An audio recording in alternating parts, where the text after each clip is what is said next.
Hello students, in this video we shall discuss about a new type of isomerism, that is conformational or rotational isomerism। तो बेटा conformational isomerism या rotational isomerism ਦੇ ਵਿੱਚ ਜਿਹੜੇ isomers ਬਾਰੇ ਆਪਾਂ ਪੜਾਂਗੇ ਉਹਨਾਂ ਦਾ ਅਸੀਂ ਨਾਮ ਰੱਖਿਆ ਵਾ conformational isomers या rotational isomers या conformations या conformers या rotamers। तो ये ਜਿਹੜੇ ਪੰਜ ਨਾਮ ਬੇਟਾ ਲਿਖੇ ਆ ਕਨਫਰਮਰਸ, ਕਨਫਰਮੇਸ਼ਨ, ਕਨਫਰਮੇਸ਼ਨ ਆਈਸੋਮਰਸ, ਰੋਟੇਸ਼ਨਲ ਆਈਸੋਮਰਸ ਤੇ ਰੋਟਾਮਰਸ, ਇਹਨਾਂ ਪੰਜਾਂ ਦਾ ਮਤਲਬ ਇੱਕੋ ਹੀ ਆ। तो रोटामर्स या कन्फर्मेशनस या कन्फर्मर्स या कन्फर्मेशन आइसोमर्स या रोटेशनल आइसोमर्स किन्हां नूं बोलदे आ? ऐसे दो मॉलिक्यूल्स जिन्हां दा मॉलिक्यूलर फॉर्मूला बिल्कुल सेम होवे, जिन्हां दा स्ट्रक्चरल फॉर्मूला भी सेम होवे, जिन्हां दे विच ਐਟਮਸ ਦੀ ਅਰੇਂਜਮੈਂਟ ਡਿਫਰੈਂਟ ਹੋਵੇ, ਲੇਕਿਨ ਇਹ ਦੋ ਆਈਸੋਮਰਸ ਇੱਕ ਦੂਸਰੇ ਦੇ ਵਿੱਚ ਕਨਵਰਟ ਕੀਤੇ ਜਾ ਸਕਣ simply by giving a rotation around carbon carbon single bond. Such two compounds or molecules are called conformations or conformers or conformational isomers. The two isomers possessing same molecular formula, same structures, but having different spatial arrangement of atoms, but which can be converted into one another simply by giving a rotation around carbon carbon single bond. They are called conformational isomers or rotational isomers. ਉਹਨਾਂ ਨੂੰ ਅਸੀਂ conformation isomers ਜਾਂ conformers ਬੋਲਦੇ ਹਾਂ ਜਾਂ conformations ਬੋਲਦੇ ਹਾਂ। ਠੀਕ ਹੈ ਜੀ। तो ਆਪਾਂ ਪਿਛਲੇ ਵੀਡੀਓ ਵਿੱਚ ਪੜ੍ਹ ਕੇ ਆਏ ਹਾਂ ਜਦੋਂ ਆਪਾਂ ਜੋਮੈਟ੍ਰੀਕਲ ਆਈਸੋਮੈਰਿਜ਼ਮ ਪੜ੍ਹਿਆ ਸੀਗਾ ਕਿ ਜਿਨ੍ਹਾਂ ਕੰਪਾਊਂਡਸ ਦੇ ਵਿੱਚ ਕਾਰਬਨ ਕਾਰਬਨ ਡਬਲ ਬੌਂਡ ਹੁੰਦਾ ਉਹਨਾਂ ਦੇ ਵਿੱਚ ਜੋਮੈਟ੍ਰੀਕਲ ਆਈਸੋਮੈਰਿਜ਼ਮ ਐਗਜ਼ਿਸਟ ਕਰਦਾ, ਉਹਨੂੰ ਆਪਾਂ ਕਨਫੀਗਰੇਸ਼ਨਲ ਆਈਸੋਮੈਰਿਜ਼ਮ ਵੀ ਬੋਲਦੇ ਹਾਂ।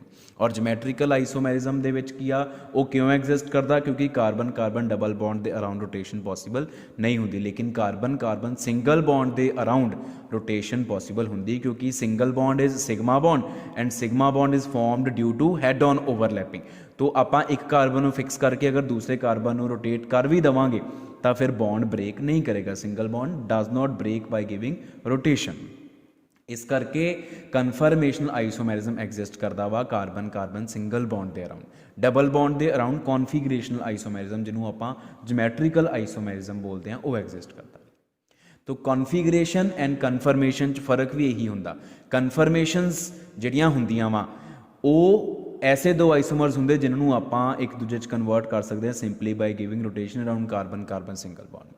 लेकिन जिहड़ियां कॉन्फिगरेशनस होंदियां जिन्होंने आप जोमैट्रिकल आइसोमर्स का नाम भी दिता सीगा या जिहड़े ऑप्टिकल आइसोमर्स भी उहदे अंडर आते, उन्होंने आप एक दूसरे दे विच रोटेशन दे के कन्वर्ट नहीं कर सकते, वो कैमिकल रिएक्शनस दे थ्रू ही एक दूसरे विच कन्वर्ट होंदे आ। This is the main difference between two configurations of a compound or two conformations of a compound। ठीक है, ये इंपॉर्टेंट चीज़ है जी अपने लिए समझनी जरूरी है। तो हुण आप बेटा पहला सब तो पहला स्टार्ट कर रहे हैं कन्फर्मेशंस ऑफ इथेन। इथेन दियां कन्फर्मेशंस आप पढ़ रहे। Ethane has formula C2H6। C2H6 is the formula of ethane। तो इथेन आहा होंदा CH3 single bond CH3। तो we have two carbon atoms bonded to each other via single sigma bond and to each carbon we have three hydrogens attached। तो conformations बेटा इहदियां दो conformations exist करती हैं, मतलब इथेन दे दो रोटेशनल आइसोमर्स एग्जिस्ट करते हैं, दो कन्फर्मेशनल आइसोमर्स एग्जिस्ट करते हैं। और वो जिहड़ियां दो कन्फर्मेशनस हुंदियां उन्हां दे नाम की हुंदे आ? Eclipsed conformation and staggered conformation.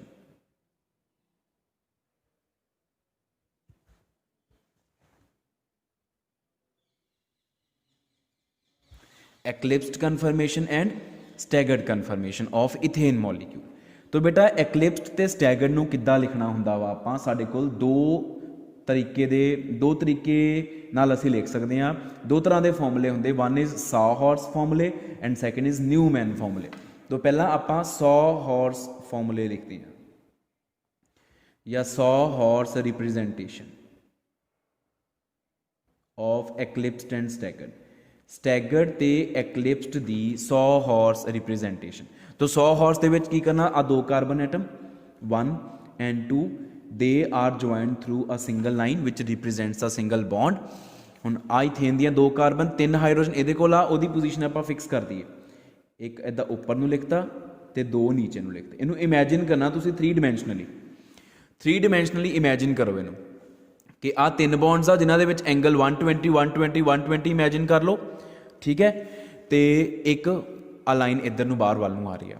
ਹੁਣ ਜਿਹੜੇ ਇਹਦੇ 3 ਹਾਈਡਰੋਜਨ ਆ ਉਹਨੂੰ ਲਿਖਣ ਦਾ ਤਰੀਕਾ ਕੀ ਆ, ਆਪਾਂ ਦੋਨੋਂ ਫਾਰਮਸ ਸਾਈਮਲਟੇਨੀਅਸਲੀ ਡਰਾ ਕਰ ਲੈਣੇ ਆ, ਦੋਨੋਂ ਕਨਫਰਮੇਸ਼ਨਸ। तो जी आह वाली कार्बन पहला तरीका की आ कि हाइड्रोजन के सामने हाइड्रोजन लिखा जाए, तो इदा ही आ हाइड्रोजन लिखी जाऊगी, इदा ही आ हाइड्रोजन लिखी जाऊगी।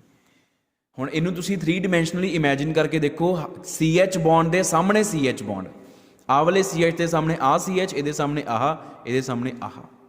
This is called eclipsed form, this is eclipsed conformation of ethane. ये एक्लिप्सड आ, एक दूजे के आमने सामने। तो स्टैगर्ड दे विच की होना वा, स्टैगर्ड दे विच जिहड़ी एस कार्बन वाले CH बॉन्ड्स आ वो सामने वाली carbon they 2 CH bonds they in between आएंगे।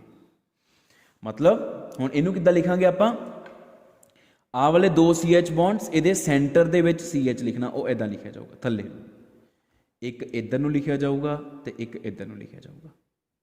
तो आ हैगी आ staggered conformation. This is staggered conformation of ethane. तुसी इमैजिन करो तां तुहानूं क्लीयर होगा।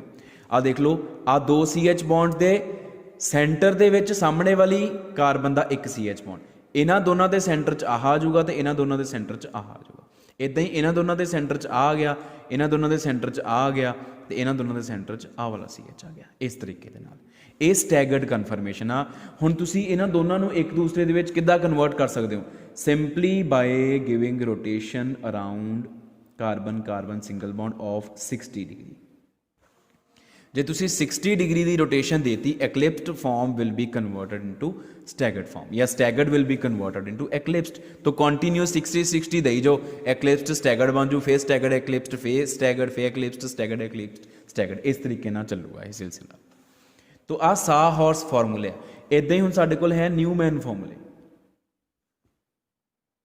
या न्यूमैन रिप्रेजेंटेशन।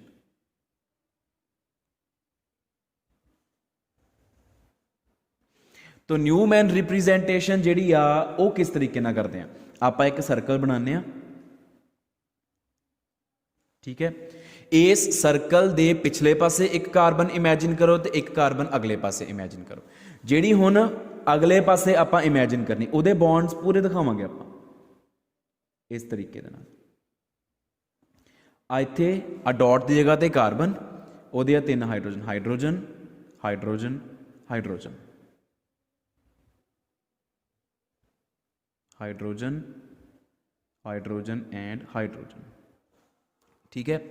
हुण एक्लिप्सड दे विच की आ, CH बॉन्ड दे सामने CH बॉन्ड, तो दूसरा CH पिछले वाले दा अद्धा बॉन्ड शो करके इदां शो करना, इत्थे हाफ, मतलब हाफ नहीं कह सकते, थोड़ा छोटा बॉन्ड शो करना, जस्ट टू टेल के बॉन्ड दे पैरेलल बॉन्ड चल रहा वा, इदां करके।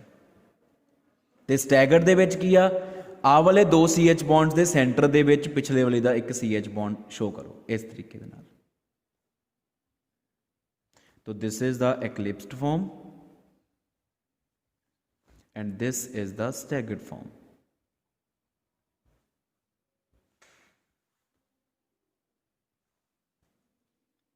ठीक है जी। तो ये Newman, this is the Newman representation of eclipsed and staggered, and this is a 100 horse representation of eclipsed and staggered conformation of ethane. तो सेम इस तरीके नाल अगर आप 60 डिग्री की रोटेशन देवांगे तो eclipsed will be converted into staggered. तो विदाउट ब्रेकिंग एनी बॉन्ड तुसी एक कन्फर्मेशन नूं दूसरी कन्फर्मेशन दे विच कन्वर्ट कर सकते हो, एक कन्फर्मेशनल आइसोमर नूं दूजे कन्फर्मेशन आइसोमर दे विच कन्वर्ट कर सकते हो। हुण फिर बेटा गल आ जाती, अगर आप इन्हां दोनों की स्टेबिलिटी नूं कंपेयर करिए, stability comparison, of eclipsed and staggered.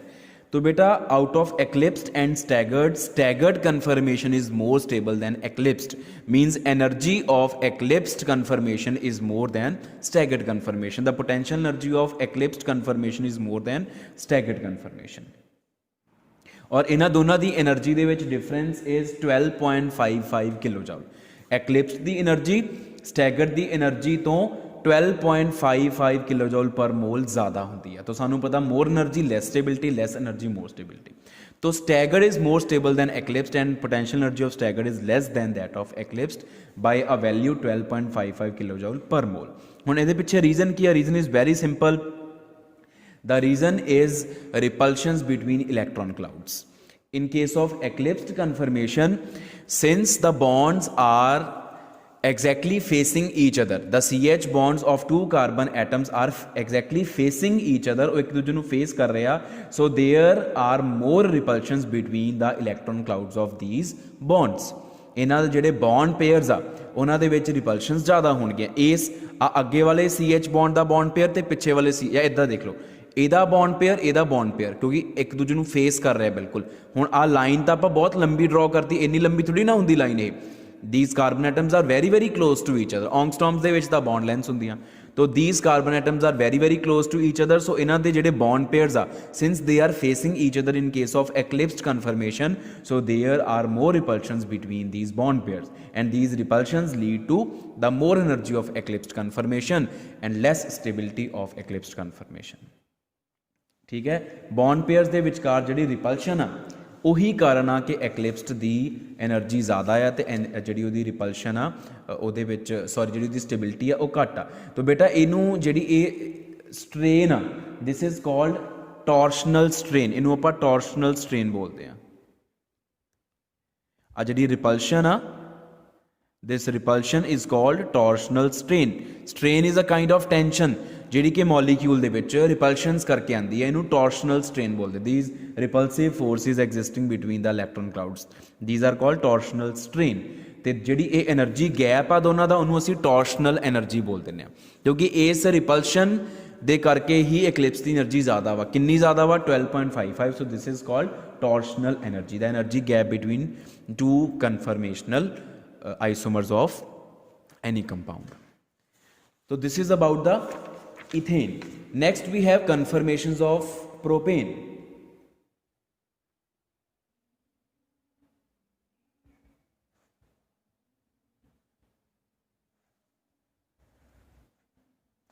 तो प्रोपेन का फॉर्मूला की आ? CH3 CH2 CH3, first carbon, second carbon and third carbon. You can take any pair 1 2 or 2 3, ਕਿਸੇ ਵੀ ਇੱਕ ਪੇਅਰ ਨੂੰ ਚੱਕ ਕੇ ਤੇ ਕਨਫਰਮੇਸ਼ਨਸ ਡਰਾ ਕਰ ਸਕਦੇ ਆਪਾਂ. ਤਾਂ ਹਾਊ ਕੈਨ ਵੀ ਡਰਾ ਕਨਫਰਮੇਸ਼ਨਸ? ਆਪਾਂ ਫਸਟ ਐਂਡ ਸੈਕਿੰਡ ਕਾਰਬਨ ਦੀ ਗੱਲ ਕਰਦੇ ਹਾਂ. ਤਾਂ first, this is first carbon, ਆਪਾਂ ਨਿਊਮੈਨ ਪ੍ਰੋਜੈਕਸ਼ਨ ਹੀ ਡਰਾ ਕਰ ਲੈਂਦੇ ਹਾਂ. ਇੱਥੇ ਆਪਾਂ ਫਸਟ ਕਾਰਬਨ ਡਰਾ ਕਰਾਂਗੇ. ਦੋ ਕਨਫਰਮੇਸ਼ਨਸ ਹੀ ਐਗਜ਼ਿਸਟ ਕਰਦੀਆਂ ਪ੍ਰੋਪੇਨ ਦੀਆਂ ਵੀ. ਤਾਂ ਇਹਦੇ ਉੱਪਰ ਲੱਗੇ ਆ 3 ਹਾਈਡਰੋਜਨ. ठीक है जी,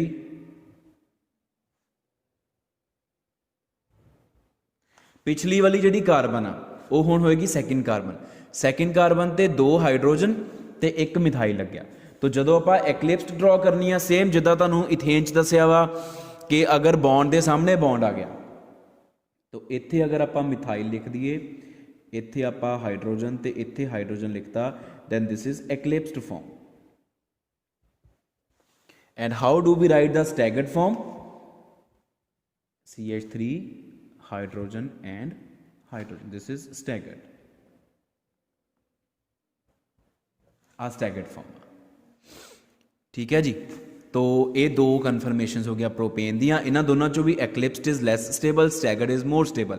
सो the potential energy of staggered is less than that of eclipsed form, and the energy gap is 13.8 kilojoule per mole. The torsional energy in case of conformational isomers of propane is 13.8 kilojoule per mole. It means to say that the eclipsed form is 13.8 kilojoule per mole amount of energy more than staggered form. So it is less stable. Again due to what? Again due to the repulsions between electron clouds of the bonds.